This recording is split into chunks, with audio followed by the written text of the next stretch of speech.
Well, Mark, let's just look back on Doncaster. Yep. Pretty convincing 56-0 win, clinical win. Yes and no. I thought it were a great day at the office. We didn't concede in. We got 56 points. So, job done in that sense. I still thought there were periods of that game where we let a bit of sloppiness get in. So we need to, get that rectified, especially, if we want to be winning semi-finals and finals. So that's what we've gone after this week. And as I say, it were a good performance to say that we'd had a bit of time off, but we're under no illusions too. We need to be better, and it's not going to be a pushover on Sunday either. We're going to have to make sure that we get ourselves ready for a very tough physical encounter against Batley on Sunday. Is that something you want to clean up on both sides of the ball, or just in defence or handling, or? Yeah, a bit of both. Just stuff internally that we want to be better at. So it's nothing exclusive to us. It's just what every team would do. You go chasing areas where you feel you can improve. And as I say, there was some really, really good stuff that we did on Sunday, but there were also some stuff that we don't want to tolerate as a team. So we'll get after that. And ultimately, the aim's to get better every week, isn't it? So we want to get better, and we know that what we served up on Sunday wouldn't have won us a grand final, so we need to make sure that we get it fixed up. There are a lot of decent performances, a hat-trick for Toe Matarafa and Jesse D, and a couple of tries for Ollie Field as well. When players are in form like that, is that the sort of ruthlessness you like to see, the fact that players do kind of put their foot down and kind of take advantage?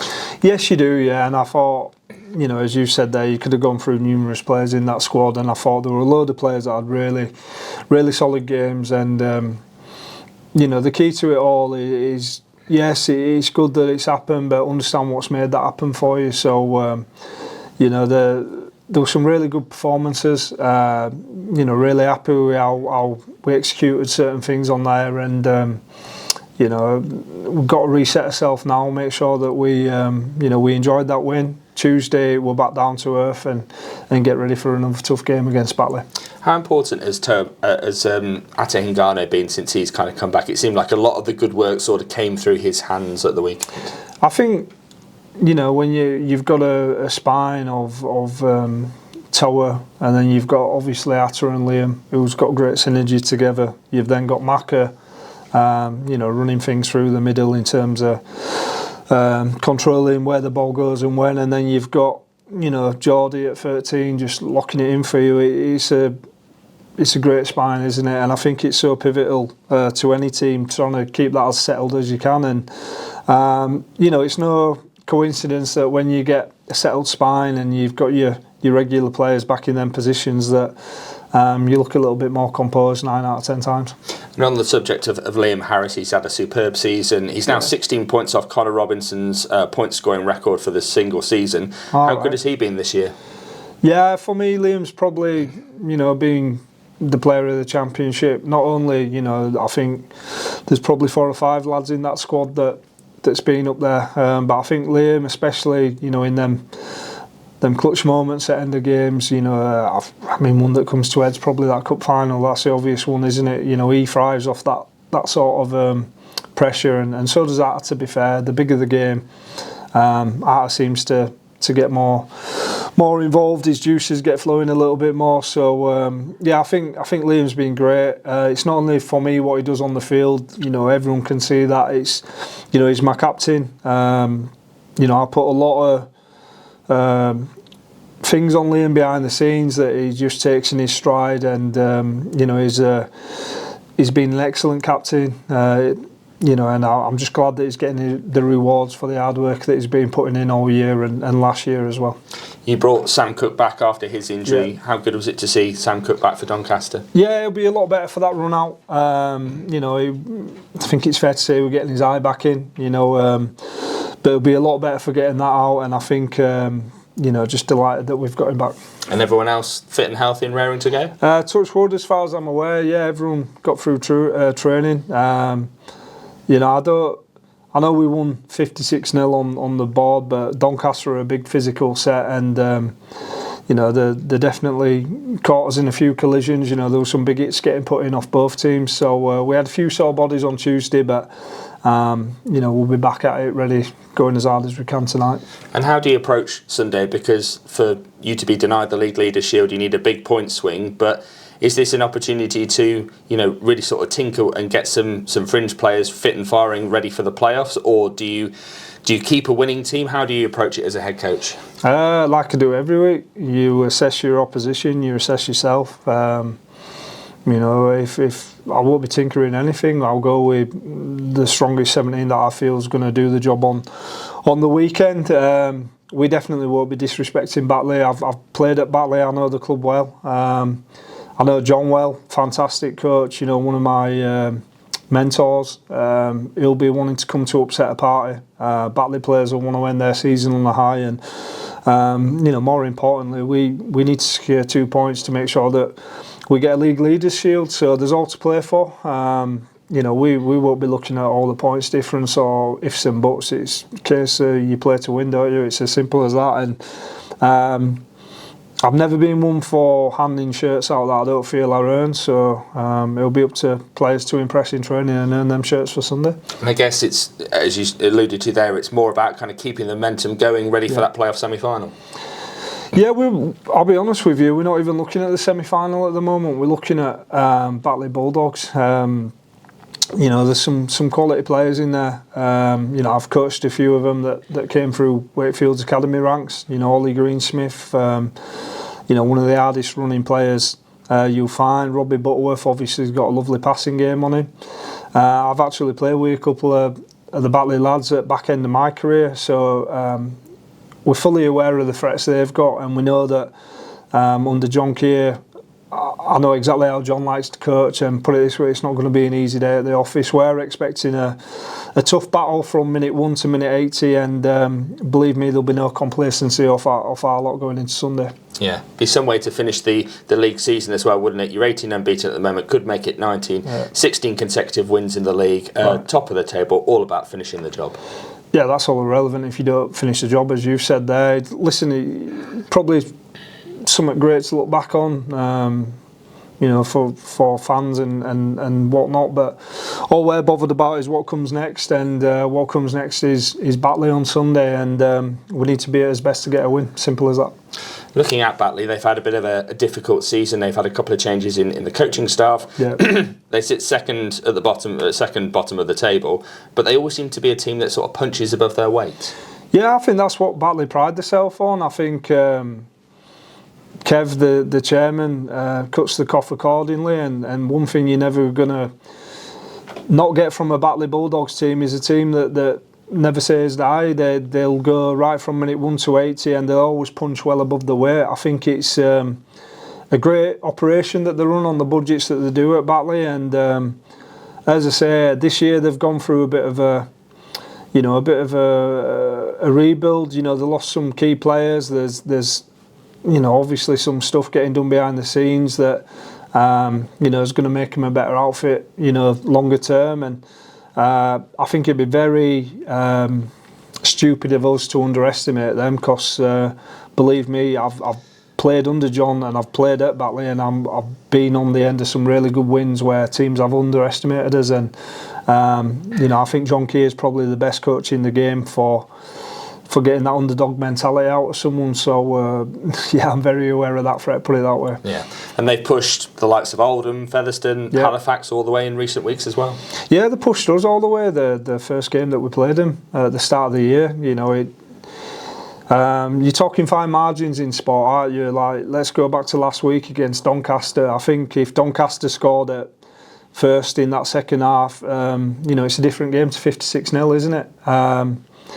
So we've got to make sure that we focus on ourselves. We chase them areas of his game that we know we need to clean up, and we're also aware of what threat Batley do, because they have got a lot of threat. You've talked about getting the job done, only focusing on the Batley game in front of you. How much would it mean for you as a head coach? You've always said that you want to secure silverware. How much would the League Leaders Shield mean to you, coming into this? Oh, listen, it's a great achievement, because it means you've been the most consistent team throughout the year. So, let's not shy away from that. I'll be really proud. I'll be really happy for the players. First of all, for the hard work they've put in, the staff around the the club, not only the performance staff but all staff. People work so hard, and more importantly, for the supporters, the fans, because they've been unbelievable all year, haven't they? Even when we went through that bit of a sticky patch at the start of the year, they were fully behind us, and I thought that atmosphere on Sunday is probably the best atmosphere from minute 1 to 80 I've ever experienced in a game. I thought just the chanting, the togetherness of not only the playing group but the connection, shall we say, between the playing group and the fans, I thought it was first class, and I'll be really proud if we can get it over the line on Sunday, just so that we can enjoy that together. But at the same time, that's all we've got 80 minutes to play in front of us first, haven't we? So let's not get too caught up on that. We're going to make sure we nail Sunday first. Yeah. And to potentially do it at home as well. Final game of the regular season, back here at home. You haven't been at home for almost a month. Yeah. That's going to be a special atmosphere at home, coming back home, isn't it? I've not actually thought it's been nearly a month, but you are right. Yeah, listen, we love playing at home in front of us as fans, and hopefully we'll get it packed out. And as I say, it'll be a cracking atmosphere. Batley fans will be loud in force. Even though they've probably not finished where they want to finish this year. One thing you'll never find from a Batley, they'll always get back behind the team. So it should be a good atmosphere. And as I say, our job's to kind of not worry about all that and just focus on what we can control, which is the performance on Sunday. Yeah, I just wanted to ask you about one rumour, and you're linked with a lot of Super League players at the moment. Warrington fullback Matt Duffy been linked with a move to York. Any sort of truth in that? No, I don't think there is. Listen, Duffy's a quality player. We've obviously signed elsewhere, and as far as I'm aware, no. There's no conversations to get Matt here. You can't stop rumours. Good luck to him on wherever he does end up, because he is a quality player, as I said. But I think at the moment we're getting linked with every man and his dog. And one thing I love about York is I don't have to worry too heavily about all that. Clint does a fantastic job in dealing with all that, and I'm just focusing on coaching the team. But yeah, as far as I'm aware, there's no truth in that. Okay, good luck at the weekend. Thank you. Just a few from me. Yeah. Obviously, just from speaking for your team all season long, you've sort of always said that the winning run is not as important as picking trophies. That's what the end goal is. Yeah. So for that to be in touching distance this weekend, you must be really delighted with that. Yeah, listen, really, as I've just said to Pete there, really happy that the lads can see a reward for the hard work. But one thing I'm even more happy about is that there's a feeling that it's job not done yet. It's really proud, if you can win a League Leaders Shield, but, we don't just... It will be a successful season in our eyes that, let's say, we've won a cup, and let's say we can get that League Leaders Shield, and then we falter, we'd not be happy with that. So, we pride ourselves on a high standard, and we want to achieve his potential, and the potential would be getting after a grand final. So it'd be really proud, and it's something, as I say, that the city of York and the York Knight fans will rightly so be proud of. But we want to win a grand final. It's as simple as that. And any team in that six are capable of beating anyone on the day. So we're just going to make sure that we deal with Sunday first and foremost. We'll sit back and reflect on that, and then we'll get ready for what comes next after that. I think what's quite a big sort of component in a lot of team seasons who do really well is how lucky they can get with injuries, and whether there's some long-term injuries that get added to that. Do you think you've been somewhat fortunate with that this season? Do you think the medical team have done a great job in just ensuring that a lot of the injuries, the players quickly return from them? I think, credit's got to go to everybody, the medical team, the players themselves, and there is an element of luck in that. Some seasons you tend to get a bit more luck than others, but listen, there's still 3 games to play, all being well. Definitely 2 games, and a lot can change in 2-3 weeks. So we're just got to make sure you go week by week, and listen, there's going to be a speed bump or two. There always is. You're going to get unfortunate, little twist here or there, whether that's an injury or whatever else. So you've just got to make sure that you deal with it. And touch wood, we'll get through Sunday all right, but you never know. And you just got to move forward and adapt, haven't you? So, I mean, the game that springs to mind is Oldham a few weeks ago. We didn't have his first choice 6 and 7 available to us, but we adapted and found a way. And for me, that's what's probably more important. It's not using it as an excuse, but being proactive and not reactive to everything. Obviously, top spot somewhat at stake on Sunday. Yeah. How important is it, do you think, for the players such as Liam Harris, Paul McShane, the more experienced members of the group, to sort of just put an eye on those younger ones and just sort of lead them into these sort of playoffs? Yeah, that's their job. Your senior players that's been there, done it before. That comes part and parcel of experience, doesn't it? But at the same time, you need that youthfulness and that maverick approach that comes with that. So it's just getting that blend right. As I say, we're very aware of Batley's threats, and I'm very keen to stress. I know everyone's saying it's a celebration, but there's 80 minutes of rugby to come before that, and as you said there's a lot to play for. So we're not even worrying about what comes after that 80 minutes till we deal with that 80 minutes, and what we can control is the performance we're putting on Sunday. So that's all the talk is at the training ground all week.